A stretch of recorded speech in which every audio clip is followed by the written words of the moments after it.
Hello, everyone. Welcome to Adam Matic TV. I am back. I am live. I'm having a bit of a catch up, people.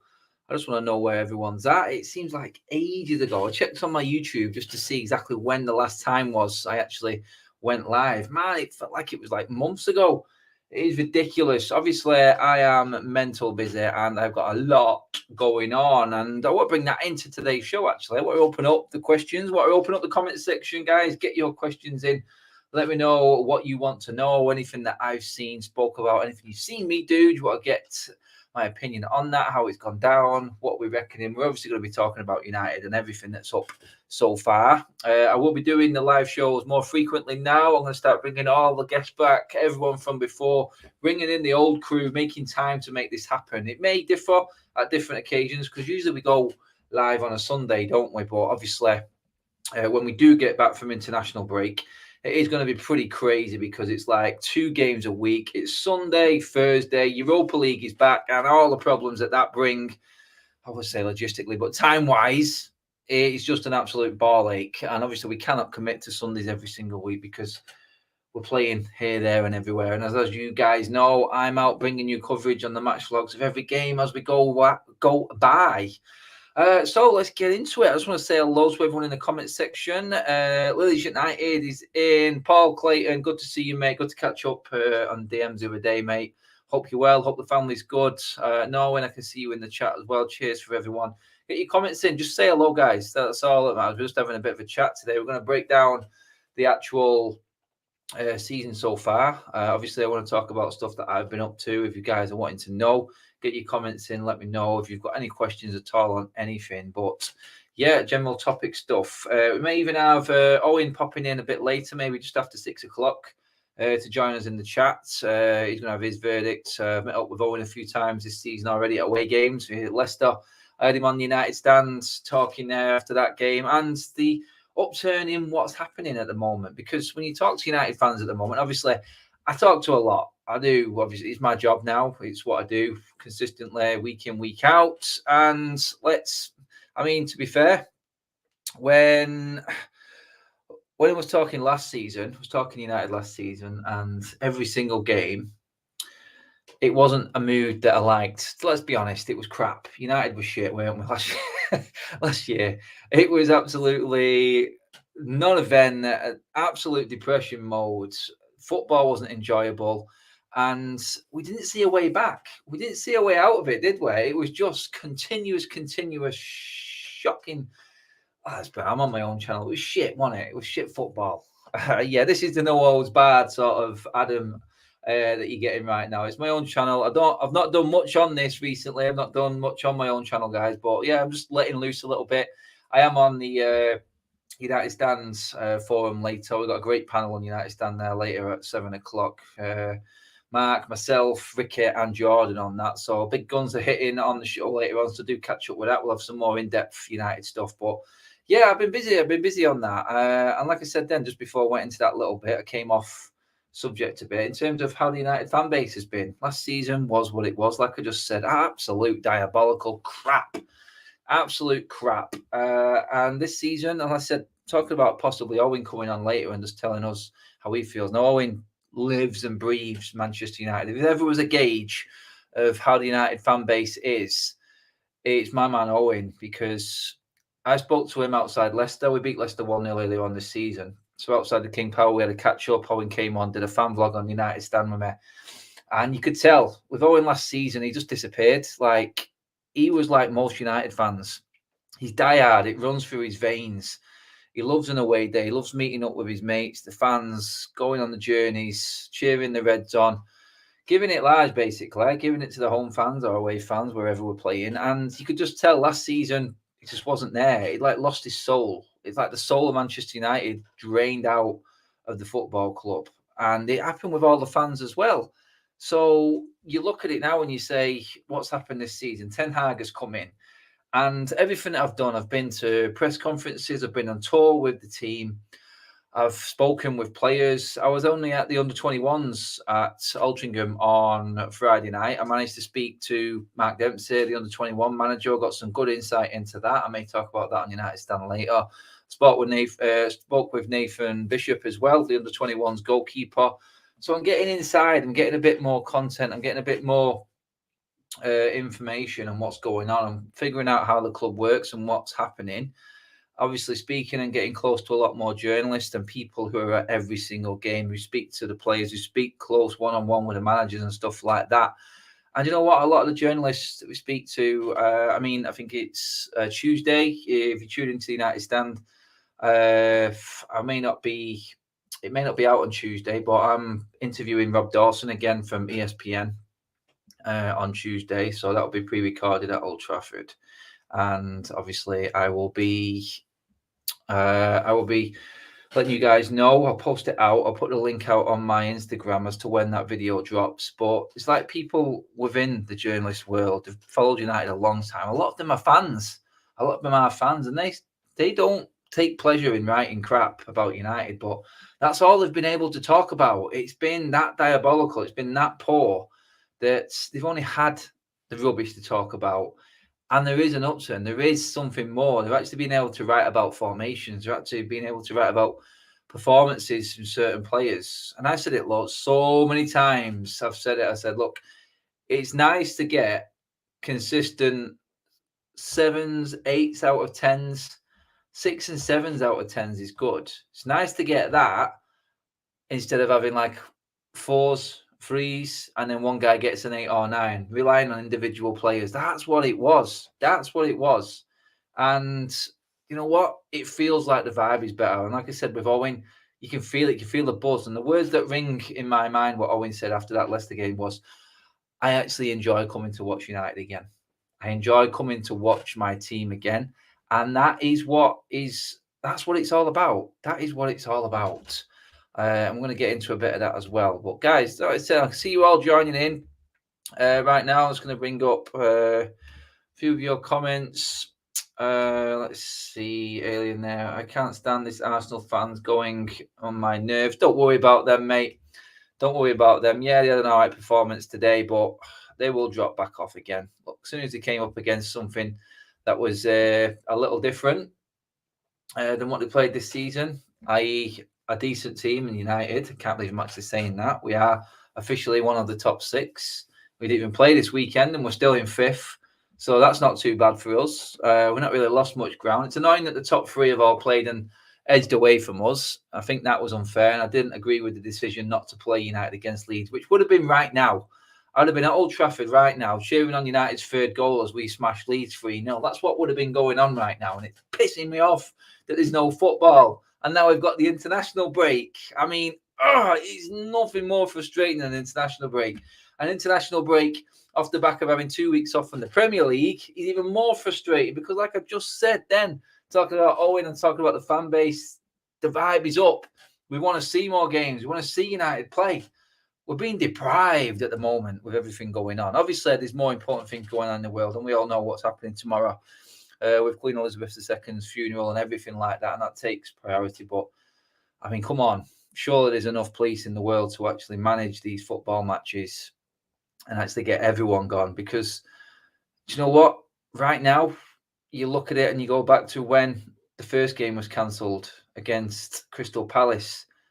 Should that have been cancelled, knowing that there's going to be a bit of a pile up the following weekend and an issue with policing games when it comes round to when the Queen's funeral is, which is the Monday after this weekend as such. But no, I wasn't with it. I didn't agree with it, but it is what it is. I think Rodgers will be sacked this week, says Alien 10. Alien, mate, possibly. Yeah, I think international break, favourite time for managers to be sacked, isn't it? I see you at Southampton away, but we were busy in the away end. Peter, unlucky, mate. Next time you do see me, mate, just come over, give me a shout. We'll get you on a fan vlog if you want, or we can just have a general chat. That's what I say to everyone. Come and say hello at home or away games. That's what it's all about.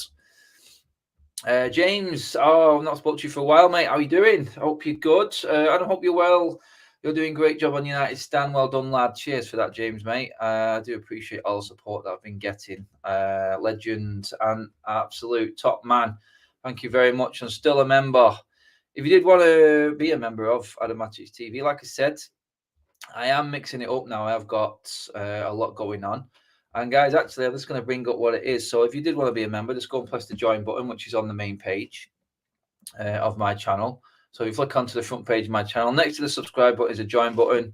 You can choose your option there. There will be more things involved this season because I did talk about it a while ago. We have got football prizes coming back as a sponsor of the channel, which is brilliant. I'm chuffed to be teaming up with them again. Actually, their latest prize is on. I'm just going to talk about it now. Actually, bring it up on the screen there, covering my face there. But this is the game that would have been played today. They were offering tickets, VIP executive tickets to Manchester United, plus the chance to win a United shirt, United home shirt, if you picked out the number 99 tickets. As you can see there, all the information on it. It's been rescheduled, but the draw carries on until Tuesday. So you've got until 7:30 on Tuesday evening to grab your tickets. The price is there at $4.95. There are a few tickets available still. Obviously, if you use if you use the promo code Matic10 on checkout, then you will get discount on your ticket prices. So if you did buy a bundle of tickets and then you hit the promo code Matic10 on checkout, you would get discounted down prices on them as well. So yes, do check that out, everyone. The link is in the description on this video below now. Click on there. If you haven't already logged on or made an account, it's free. Don't worry about that. You just give your email address, buy as many tickets as you want, put my promo code in, all helps, and you get your chance to win a double prize, which is obviously a United shirt and chance to get 2 tickets to go and watch Leeds against Manchester United. It's a game I would highly recommend. It's been the most entertaining game since football has been back. Fans have been back in stadiums. Guaranteed goals, guaranteed rivalry, and if you get a chance to go to that game, grasp it with both hands, because the guy who actually owns Football Prizes, who's sponsoring us, is a Leeds fan as well. And we are going to be to and fro in with banter on that one. But yes, let me just go through some of your comments now, because a few are coming in. Neo, how are you doing? International football should be an off-season thing, not during the season. 100,000% agree with that, mate. It does my tree in. I hate international duty. And you know what the worry is? The worry with international duty is that, you know what, we've managed to nurse Varane and this best centre-back partnership we've had since Ferdinand and Vidic with him and Martinez. As soon as he goes on international duty, and touch wood, desks wood, you know what? I fear that he's just going to come back injured. This is it. International duty gets so much in the way. The man, Calorian, I said that right, I think now. Erik Ten Hag is our future gaffer. He has the right pedigree of a heathen. I mean, 100% agree with that, though. He is our new manager. He is the man, I think, to take us forward. And to be honest, like I said, I've been in interviews, spoken to him, I've asked questions, and he comes across exactly the same way. I've seen him shut journalists down like they absolutely shouldn't be in the room asking the question. It reminded me of the old Sir Alex Ferguson days. He literally gets asked the question. If he doesn't think that question is worthy, bang, shut down, gone. And the journalist sat there like open mouthed or whatever, like, yeah, doesn't matter. He don't really care who he's talking to. If you don't ask the right question, you don't get a decent answer. That's Erik Ten Hag. Exactly what we need. We don't need to be getting stories from behind the scene. We need to be stories that are being written on the pitch and what's happening. Alien, how are you doing? Any news on Radcliffe, Adam? Well, we do know that Sir Jim Radcliffe is 100% interested. The complication behind that one at the moment is the fact that he has to be able to get in contact with the Glazers. He has to be able to put his bid forward. And how that works is beyond our knowing. It is definitely still on the cards. I do know that. There is significant interest in that from the people that we've spoken to. And it is there. It just depends on the Glazers. Have they had enough? Now, it will change and things will start to go a different direction, I do believe, if we start doing well on the pitch. It's like anything. When the football's right and what's happening on the pitch is right, no one talks about anything else and no one is bothered about anything else. But the protests will continue. The fans will still be making their voices heard. And Sir Jim Radcliffe is going nowhere. He will still be interested in signing Man United, in buying Manchester United.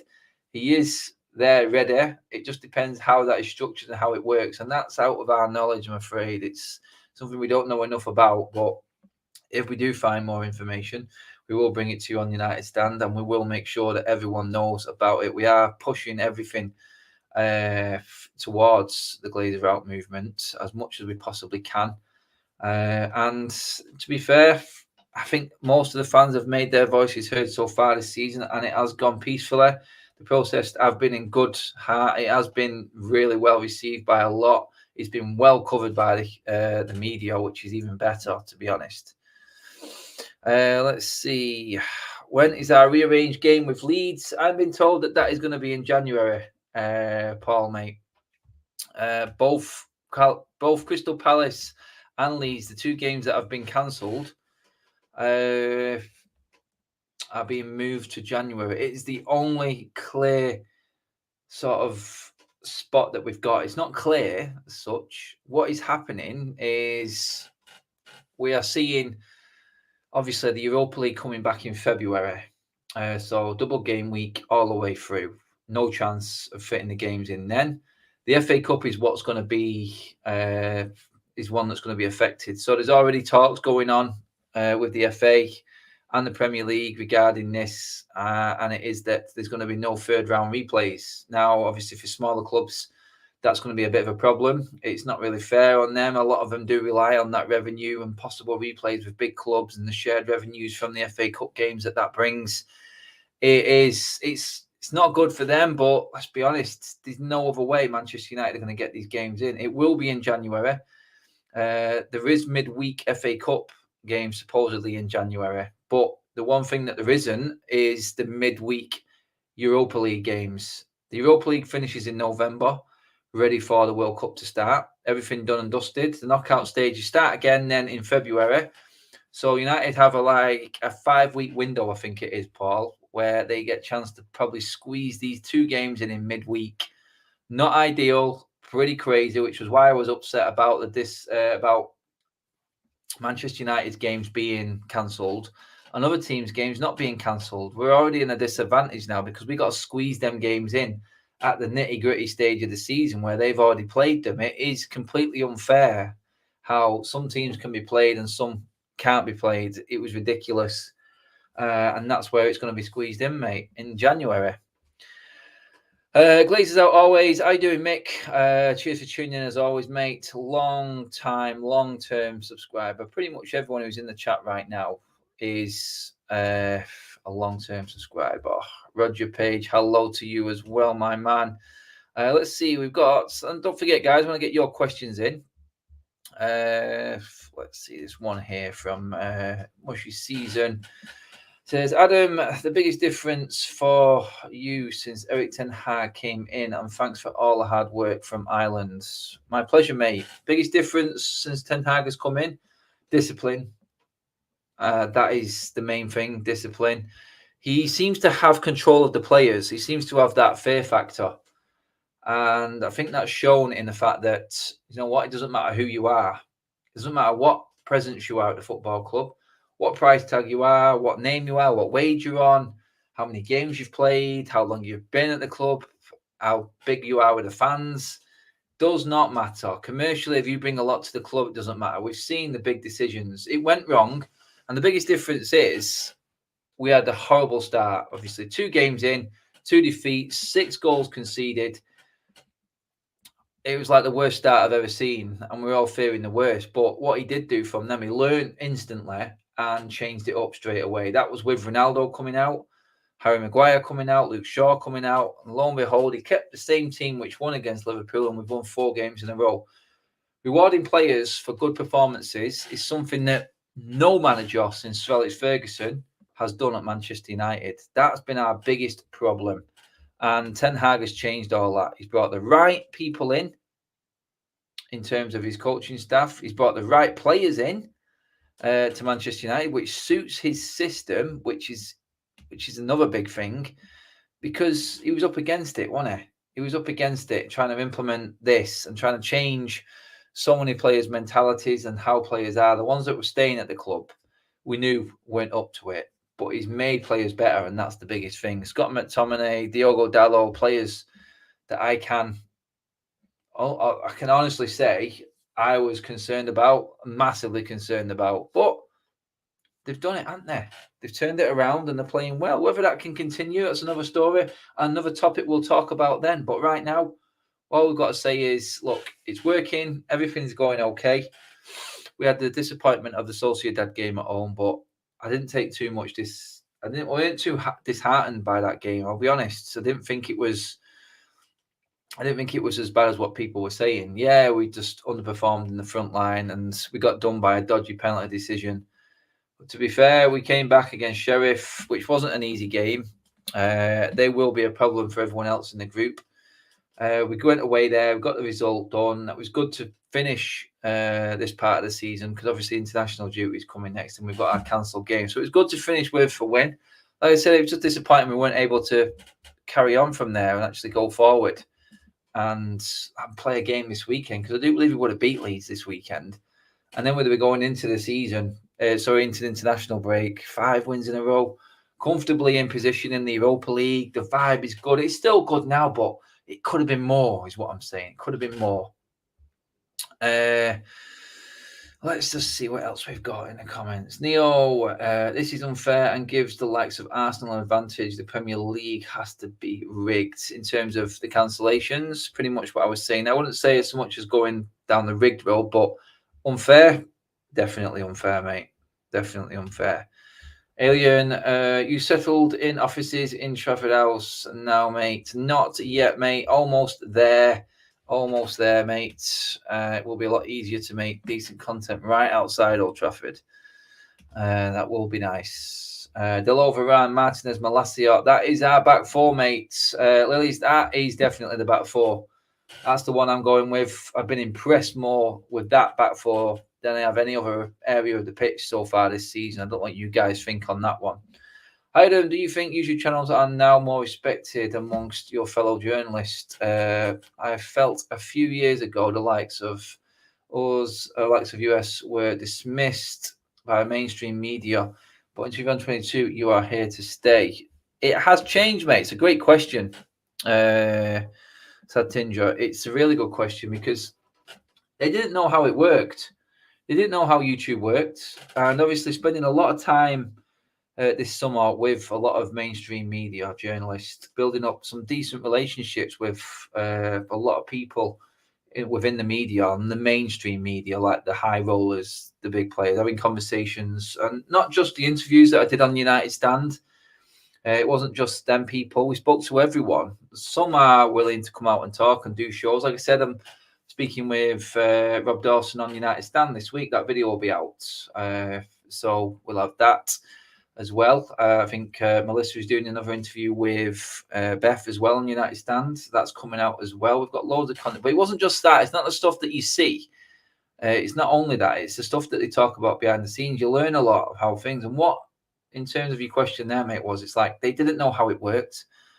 They only see certain faces, and they basically took us for what we were, which was genuine. We just wanted to learn. We wanted to know how things were on tour. We wanted to know exactly how protocols worked, and we learned a lot. We learned a lot of how the system works behind the scenes, and we had a lot more respect. We have a lot of people. I have journalists now, mainstream journalists, who follow me personally. I have a lot of Manchester United staff that do follow me, know who I am. We're on talking terms with a lot of people. I've got under 21 players who follow me now, and they know who we are. The team knows who we are. The club know who we are, and the journalists know who we are. And it's no coincidence the likes of Rio Ferdinand, Gary Neville, Sky, TalkSport all have YouTube channels themselves now. So it is literally a stage now where it has been accepted. It is a part of the world. It's not just about written media anymore. The vlogging world, the videography, and everything like that now is a big part of how things move forward, and it's a big part of the football, a big part of the game now. Guys, keep your questions coming in and going through it. Jace, how you doing, mate? You okay? I can see a bit of grey coming through there, Adam, like your older cousin. That is my older cousin. Family member in the chat today. Jace, how you doing, buddy? I'm good. 100%. I'm embracing the grey, mate. It's mainly coming out in the beard. And I think this came out last season watching United more than anything, mate. If you watch my clips from the start of last season, from pre-season towards the end, watch the deterioration in my face watching our team. That's pretty much how I can describe it.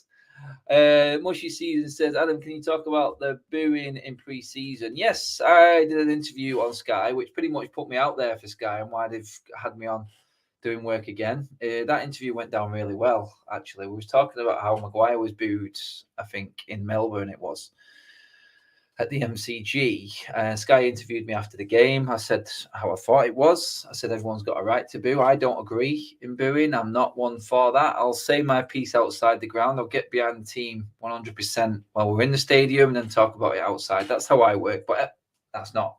Everyone isn't me. Everyone has their own opinion. If they want to boo and make themselves heard, then they can do it. It was more of a pantomime thing. I was told afterwards this is how it happens in Australia. They will build someone up or build someone down, and then automatically have a plan to do the vice versa. So if they put them down, they will then bring them back up by the end of the game. It wasn't as abrupt and as how it was perceived in the press, but there were still fans there that weren't happy. And like I said on Sky that day, I said, look, every fan in the world has a right to boo. It's not just the local fans that suffer. It's the fans around the world, the ones that get up at 3 o'clock in the morning, the ones that are up till God knows what hours waiting for United. They feel it and they suffer alongside the England United base as well. It's not just about me. I try and bring as much to the table, as much out there, let everyone know what it's like on a match day. Bring the match day to you in my vlogs and sometimes my live streams and debates. And that's why YouTube is so big, because it brings everyone in from the world and puts it out there. And lo and behold, that clip went out and went viral on Twitter, I think it was. And people are listening to it. And that's because of YouTube. That's because of what we do. It's the fans' view is more important than ever. The club knows it. The media know it. And that's where it's going. It is important now. Let me just see. What else have we got on here? Over the January and next summer, I like United to focus on Malo Gusto, right back, Bellingham, centre mid, Timber, centre back, right back, and Kunku. These four would sort our club for title contenders. Agree, Bellingham, unbelievable player. Would change everything about Manchester United. Really would. Absolutely immense sign if we manage to get someone like that. We do have to be in the champ. If United make Champions League, Bellingham will go to City, will go to United or Liverpool next summer. That's what I'm going to say. Clip it, say what you want to say, but that's how I see it. I do believe that we will be an option for Bellingham as long as we are in the Champions League, which is why this season is so important. Pau Torres, Martinez, Dumfries and Kunku and Ronaldo stays. Good window next summer, because that's what Barcelona are doing right now. I don't see De Jong moving unless thoughts, Adam. De Jong's not going anywhere now. That ship has sailed, mate. It is about what happens now in January, possibly money being spent then. We're being told that there is maybe more money to spend in January for Erik ten Hag. Where he spends that, whether the right players available in January, we will soon see. Past that, you're looking at next summer. Next summer is the big one, because that's going to be where the forward is, because we do need to replace Ronaldo. Martial, we've seen. Hopefully he gets a bit more of a run and stays fit, but we can't rely on Martial. That's the problem. Martial is good when he's in, and I watched him play in the system in pre-season. He was great. He looked like the best combination with Sancho and Rashford. And that's going to be interesting when Martial comes back, because Sancho and Rashford are both in form. He's obviously spent them a lot of money on Antony, and obviously Ronaldo's there. So how he balances that front three is going to be really intriguing to see how he works at Ten Hag. But it's a problem I want to see him having. It's a problem I want to see him trying to figure out, rather than how do we actually make players play better and stop players being so crap, which it was last season. I'd rather have this issue that we've got. Tillemans and Oblak are out of contract after this season. Very good point, Alien.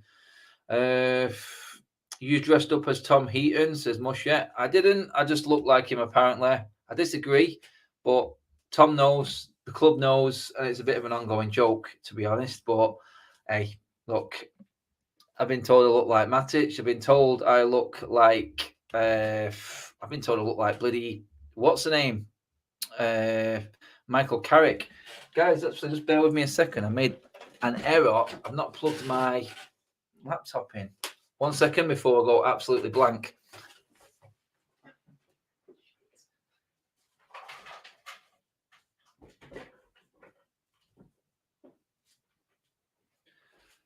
See, live TV, live YouTube. This is what it's all about.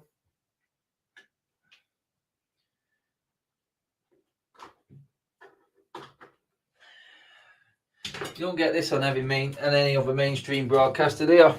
Hey, this is what it's all about. Adam forgetting to plug the laptop in and nearly going absolutely dead. It also would help if I picked up the right plug. Sorry, everyone. Bear with me. I'm being an idiot.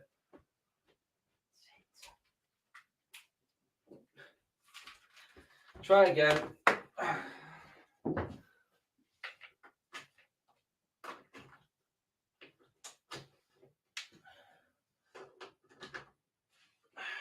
Absolute nightmare. But hey, it's all part of the fun, I suppose, isn't it? We're back. I've actually got a bit of light back.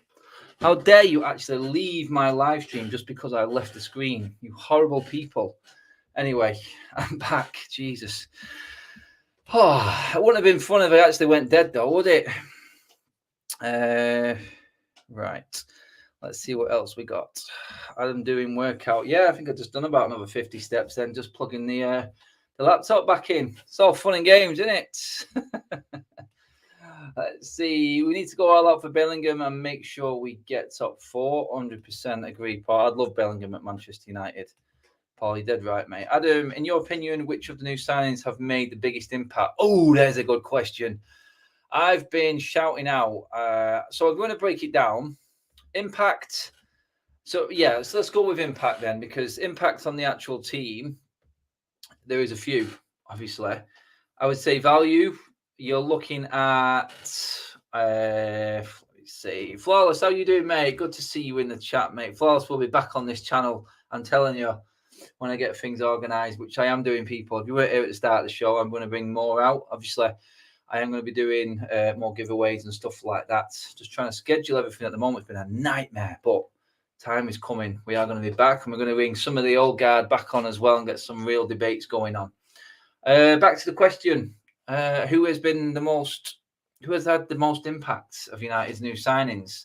See, value for money and everything brought into it. I said Eriksen. Eriksen has been an absolute breath of fresh air. He has made players better. He's brought a bit more discipline out of Bruno Fernandes. He has given us that creativity, which I think has been key. The load has been lifted off Bruno, and as much as you may disagree about Bruno not being great still, he has been a lot more disciplined and he has been more effective this season. He has been part of a team that has won 4 games in a row, which we haven't done for 2 years. So that's that. Eriksen in that midfield, immense. Martinez, I think just about gets it, to be honest, though. The destroyer, the butcher. I think he set the tone. I think harsh words were hard. I thought he was made a scapegoat at Brentford for a poor performance. How Maguire stayed on that pitch is just beyond me. I thought Martinez was used as a scapegoat in all of this. I think it wasn't fair on him, and I do believe that since that day and since we walked out on that pitch at Liverpool, Martinez has been exceptional, and the partnership that he has made with Rafael Varane now is one that I think, like I've said before, I think it's the best we've seen since Vidic and Ferdinand. So I think he's key to all of this. And I said just not too long ago, the international break does my head in, because now we have to sit and sweat on Rafael Varane going away on France duty. And that's like the ultimate fear. Coming back to play Manchester City straight after international break with no Varane in the team and Maguire walking back out, then I'm not as confident. Obviously, my confidence drains out of the window and takes a walk down the street because it isn't the same. The partnership is key. Varane and Martinez. Martinez clips, just about takes it over Eriksen at the moment, but Eriksen is going, he's up and up and up and up and up. He just keeps on going and going and going, and that's what I think. I think Martinez just about, mate, on that question. Definitely, guys, loving these. Keep them going. Sancho's in the house. Adam, I'm new here, but please, can you speak on Sancho Rashford debate? Who's our long-term left winger? Is the ultimate debate at the moment. I have talked about this on United Stand. I made a special debate video on this. Rashford is different to Sancho. Who starts, who doesn't, depends on the game for me. But I don't think you can leave Sancho out at the moment. I think Sancho is definitely arrived at United. I thought he was man of the match against Sheriff. He was superb. The goals that he scored this season, all inside the box, all from central areas. Very interesting. I think Sancho can't be dropped. Rashford has been good compared to last season. He's getting goals, which is good. Rashford gives us the pace, the frightening pace that Sancho hasn't got. But Sancho has a control and a skill level that I think Rashford could only dream of. There's benefits to both. And are we automatically saying that it has to be one or the other because Anthony rolls right into the team because of the price tag? Anthony wasn't great against Sheriff. He's finding his feet. But I do believe there's options there to change things up. I think it's game by game. That's what I think. I think it's going to be a game by game thing, judging on who we play, who starts. I think Ten Hag has mentioned that. He said it in his press conferences. We look at each team who we're playing against and work out the best team. When Martial comes back, does that mean Ronaldo gets dropped now? When Rashford comes back, does he go centrally just to accommodate Sancho and Anthony? And then Martial and Ronaldo are both on the bench. Strength in depth. It's a tough problem to have. At the moment, I would not drop Sancho from a starting lineup. That's what I will say. I can compare him to Rashford, but he's a different player to Marcus Rashford and brings different qualities. That is it. Adam Cox, a fit Varane would make a great captain and leader. Agree, he is my captain, mate. 100% my captain. Malacia is a real gem. The new Patrice Evra alien, mate. 100% new Patrice Evra. Max, you should ask Mark if you can mention your channel on the United Stand. Only just found this and I'm here to stay. Thanks for that, mate. Thank you for that. Everyone knows my channel on the United Stand anyway. But yes, I have done it before and we have done it in the past. Obviously, my main work and everything like that is United Stand. But I do like to just connect with people. It is my job on the United Stand to actually speak to more people, speak to the fans, be there, be the man on the street. And my channel obviously backs that up and helps that as well and builds a community. And you know the people I have on my channel, they're pretty much diehard United fans who not only live abroad, but some actually get to games. Like of Owen, you've got Keane, obviously you've got Saeed, you've got Man Flawless as well. We're all Manchester-based lads, Irish, America. I like to mix it up, and it's my job to actually speak and communicate to people. And backing up the United Stand with my channel is what that is all about. And it helps me. It helps people just connect with me and actually talk to me in like this, in like a general sort of form, which is good. Because, as you know, I do like to talk. So Martinez has destroyed Harry's captaincy. It really annoys me that Harry Maguire keeps taking the captain's armband as soon as he walks on the pitch, even for the last 2 minutes. It really pisses me off. I'm not going to lie. I hate it. I really do hate it. I don't like it. I don't like it one bit. And I just feel like the club are protecting him a little bit. I do. Maguire is finished. There's no win. He's not getting ahead when everyone's fit. I'd agree with that, definitely. At last, a midfielder who can pass the ball. That's Eriksen says, mate. Yeah, mate, 100%, mate. His vision is scary as hell. When you're live there watching the man work, it's a brilliant signing for a free transfer. Yeah, Varane needs to stay fit, says Flawless. 100% he needs to stay fit. I am bricking that day when he gets injured. Harry is done, says Rogver. I panic every time Maguire starts. Agree with that. Adam, Maguire will never get any quicker, so needs to go. There is a problem. Zane's in the house with a super chat. How you doing, mate? You all high and happy today? It was a very good performance by Arsenal. Adam at top of the league and then beat you 4-0. Never mind Anthony Vieira's debut goal, and he was half the price. Listen, mate, when you play well, you play well. But let's be honest, the only team that you've played in the top six you lost against, and that was us. You pretty much bottled it, Zane, mate, to be fair. You did play well again today, and I've got to give you credit for still being top of the league. Good to come back after being beaten by us, actually. I'm giving Arsenal a lot of props here because, let's be honest, they have won 6 of their 7 games, so you can't ignore that. I do believe that when you play the tougher games, though, North London derby, I think that's the next game back, if I'm right, Zane. Just correct me on that one. Spurs against Arsenal after the international break. I'm pretty certain that's it. Just let me know if that's right. That's going to be a good game to watch. Obviously, both teams flying high in the league. It's going to be very interesting. Give us a draw in that one, mate, so we can make up some ground, because when we come back, we've got City. So, yeah, that's where I see United's issue, especially after this international duty. If the likes of Varane come back unfit or, dare I say it, injured, that's the panic. But cheers for the super chat, Jane. My Chlorian says Ericsson is great signing, but hope he doesn't get burnt out. I wonder how one copes with a pacemaker on in the field. Coping very well, mate. If anything, it's actually good that he's got one on, so people can monitor how much he can do. Like you said, they'll know when he needs to rest. That's what I'll say. Everyone's just coming back on Zane there. Good. I like it. Zane is the banter king of YouTube. He really is. Varane should be captain. Agreed. Let's say Giorgio Bruno, make sure the band are all sweaty for Harry. Make sure the band's all sweaty. Yeah, that the captain's armband has never known work weight like it, to be honest.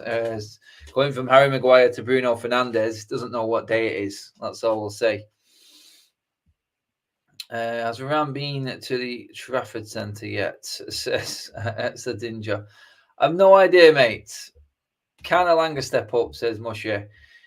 Alanga is one of them players, and you probably hear it from Ricky later on when we're on the United stand. He loves Alanga. But when Ricky puts a name to a player, he loves him anyway, even when he's crap. Well, you got to love the man. Alanga is one of them. He divides opinion like I don't know what. He really does. He'll come on and he'll look absolutely fantastic off the bench. He'll look like he's making a massive difference, whether he is or he doesn't, or he contributes. He does work hard. He's very, very quick. He has got a lot to learn, in my opinion. Can he make the step up? Will he get the chance to make the step up? That's the thing with United. We've got, look at that front line. I mentioned it then. I didn't even mention Alanga. You got Rashford, you got Martial, you've got Anthony, you've got Sancho, you've got Ronaldo. Where does Alanga fit in? I know we've got a lot of games, and that's hopefully where he'll come, but he has to take his chance. He has to take his chance. That chance against Liverpool, they're the chances of meaning. Yes, he set up the goal. That's great. But you have to be on it. If you are going to make that step up, you have to be making waves and marks. He's making ripples at the moment. Can he step up from that? Make waves? We will see. We will see. I'm not too sure. But he has got a chance. He has got attributes. He just needs to believe, I think, a little bit more. He needs to have that confidence. And Ten Hag has talked about this. He said, look, they have to play with courage. They have to be wanting to play with that courage. And it's a different ball game. When the going gets tough, it's difficult for a lot of players. They can't handle it. They're scared about making a mistake. It's the players that aren't afraid to make a mistake. They're the ones that make it at United. Scotter is Ricky's new Dan James, says Giorgio. Yeah, he loves McTominay. He's always loved McTominay. Does Martial know Ricky is cheating on him with Alanga, says Satinger. Yeah, I think he does. He's not happy. But I think Ricky actually got a message back from Matic thanking him for all his support over the time. Well, he was at Manchester United. That was quite funny. The guy looks like him, or apparently looks like him, gets nothing. No, it doesn't matter. But the players do watch what happens on YouTube. They do know who we are, and obviously, Martial. Ricky's always admired Martial. The problem with Martial was it wasn't so much what he was doing on the pitch; it was his attitude to not wanting to do it and compete. Now Ten Hag's in place, and this is the biggest difference. Ten Hag literally wrapped himself around Martial in pre-season. I've seen it daily. I've seen what he was like with him. He was key to Martial coming back to this Manchester United team because Martial had given up on his Man United career. There's no two ways about it. He was finished. He didn't want to know. So Eric Ten Hag coming back in has basically rejuvenated Anthony Martial, and now we're seeing. Well, we're not because he's injured, and that's a concern. But this is what is different with Ten Hag. He's learning he's learning what the players are, and he's not making the same mistakes previous managers have done. He's not rushing Martial back. We heard the interview with Martial, was it last week, about him being played injured. Rashford's talked about that as well. It's looked like Solskjaer was just rushing players back for the sake of it, just to get them in the team, because he thought he could trust them. But it looks like the difference this time is it's like we've got a manager in who is looking at it in a bit more detail. That's what it looks like. And for me, that's the big difference. If Martial isn't ready, then he's not playing him. And that's good. It is good because Martial's moaned about his fitness. He's moaned about his injuries. And now he's got a manager in place, so there's no excuse. That's it for Martial now. He either makes it this season or he falls into the wilderness. I do believe that Ten Hag will be the man to get more out of him now. It looks that way, and I think it will continue that way. But there is a large part of it being on Martial's shoulders that he needs to be able, and he not need to be able, he needs to make it happen, basically. And that's what I'm saying about Martial. He needs to make things happen for himself. Alanga is a dancer. Ricky loves the banter, says Alien. Yes. And also says Casemiro has made McTominay pull his finger out. Totally agree with that one. What we got here? Jim Watkins. Hi, Adam. Love your channel, mate. I'm a huge Man United fan since 1992. Oh, thank you very much, mate. I love it.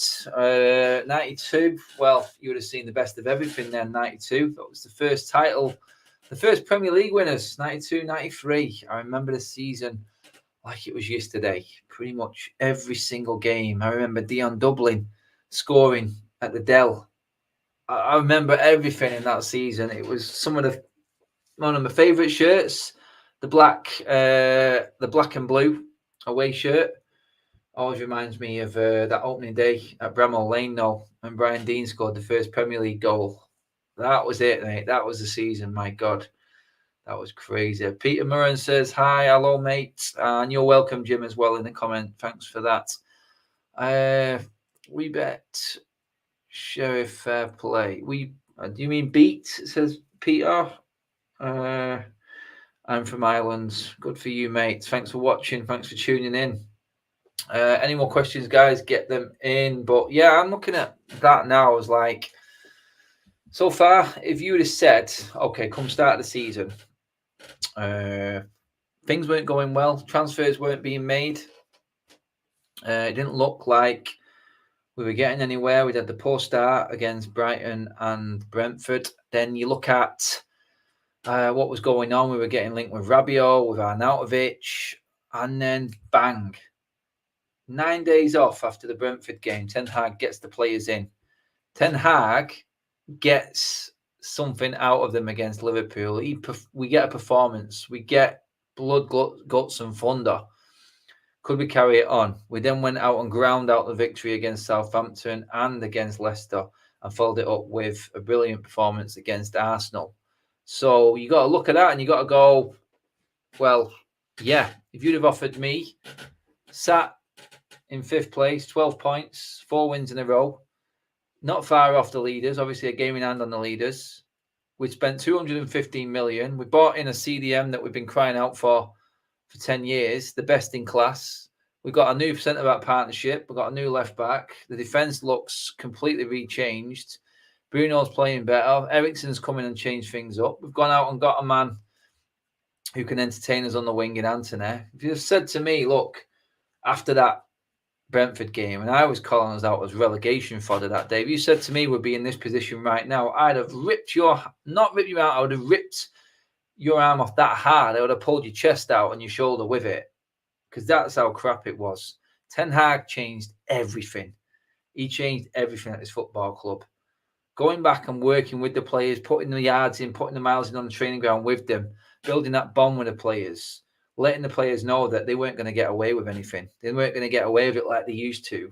That's made all the difference. Absolutely immense from Ten Hag and what he's done. And I do believe that if he gets top 4, he should get manager of the year. I do. And people will say, what do you mean he spent 215 million, of course? But you all know, and I said it at the start of the show, how far down United were and how crap we were last season compared to now. Then you got to look at it and you've got to go, well, yeah, he has pulled up trees. If he gets top 4, it's a massive overachievement for me. And I think he's huge.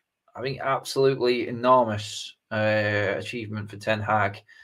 And yeah, you could say got the players in, like I just said then, but he needs to integrate them players. He needs to build the right partnership. We already had Varane, he's brought Martinez in, and them two together is what Ten Hag has made.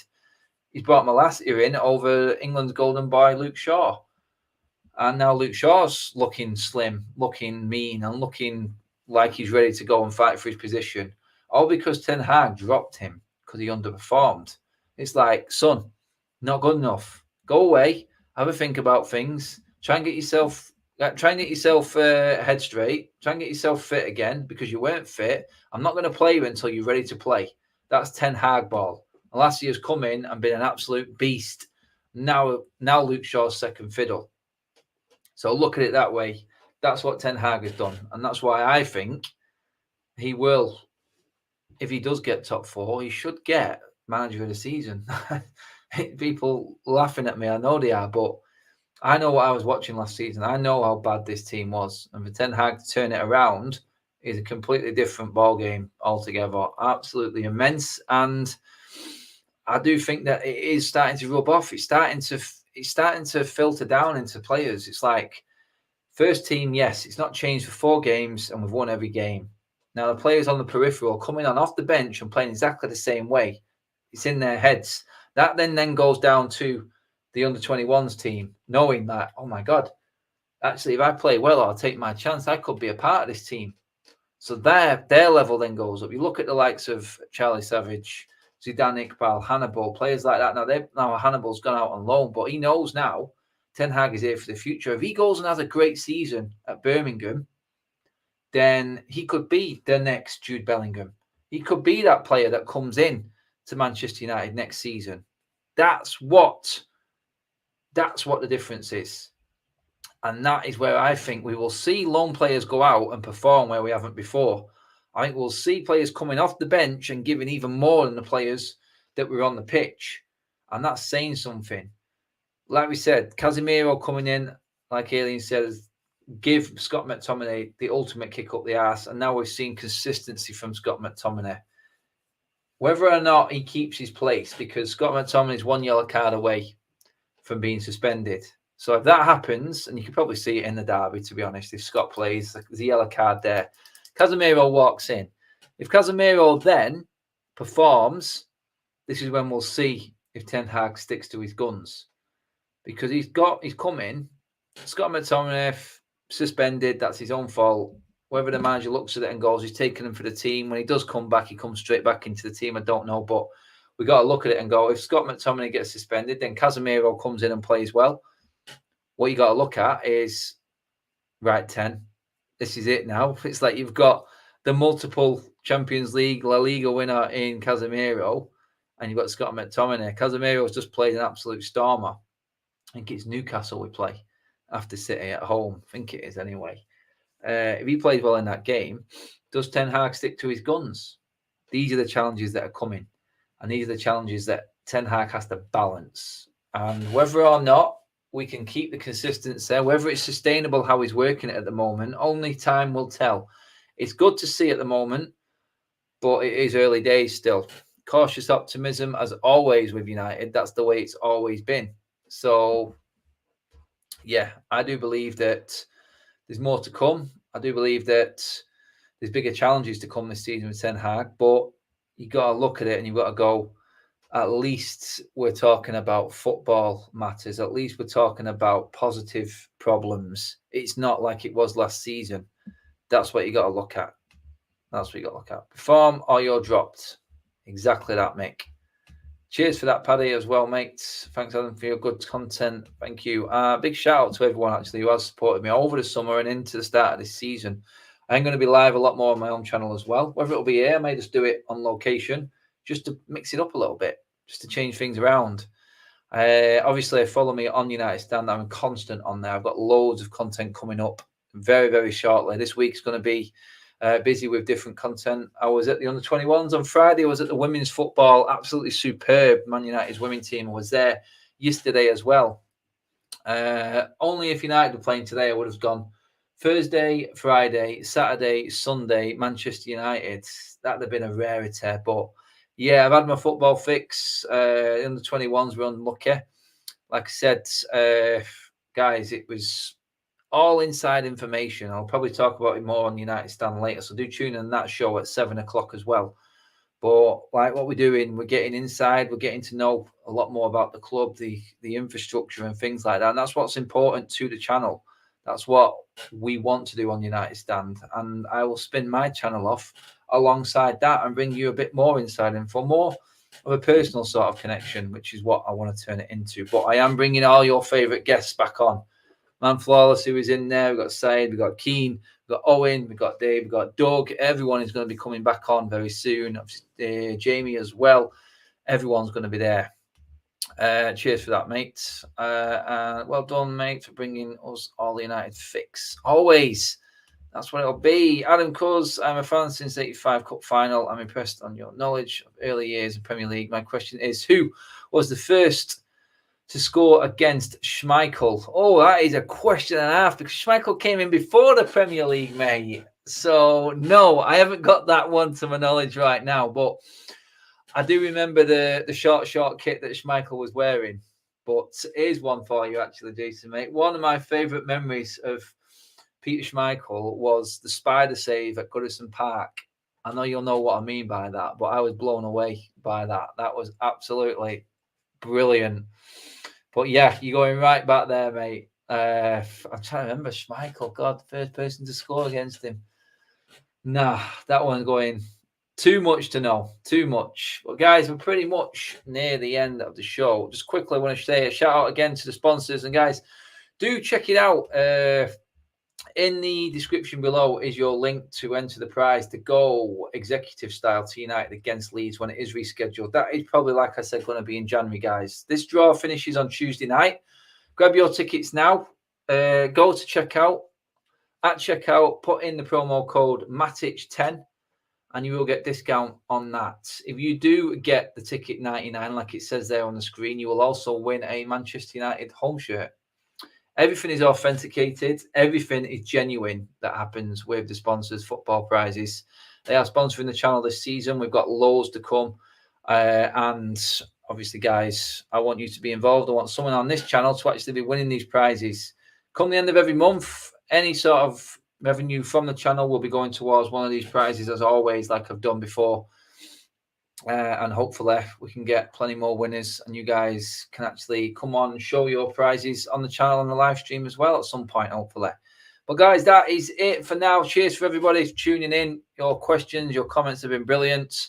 First time back live in a while. We will be doing more, a lot more, to be honest, going through the season. It's going to be content all the way, and not just the normal content either. But do check it out, guys. Obviously, like, share, and subscribe to Adam Matic TV. Get spreading the word again. Back with the live shows and back with the guests probably from next week as well, everyone. So get on it. Thanks for tuning in for now, everybody, though. Come over to the United Stand at 7 o'clock. I will be live there with Ricky, Mark, and Jordan talking everything United, inside info. Bring it on. Cheers, everybody. See you soon. Bye-bye.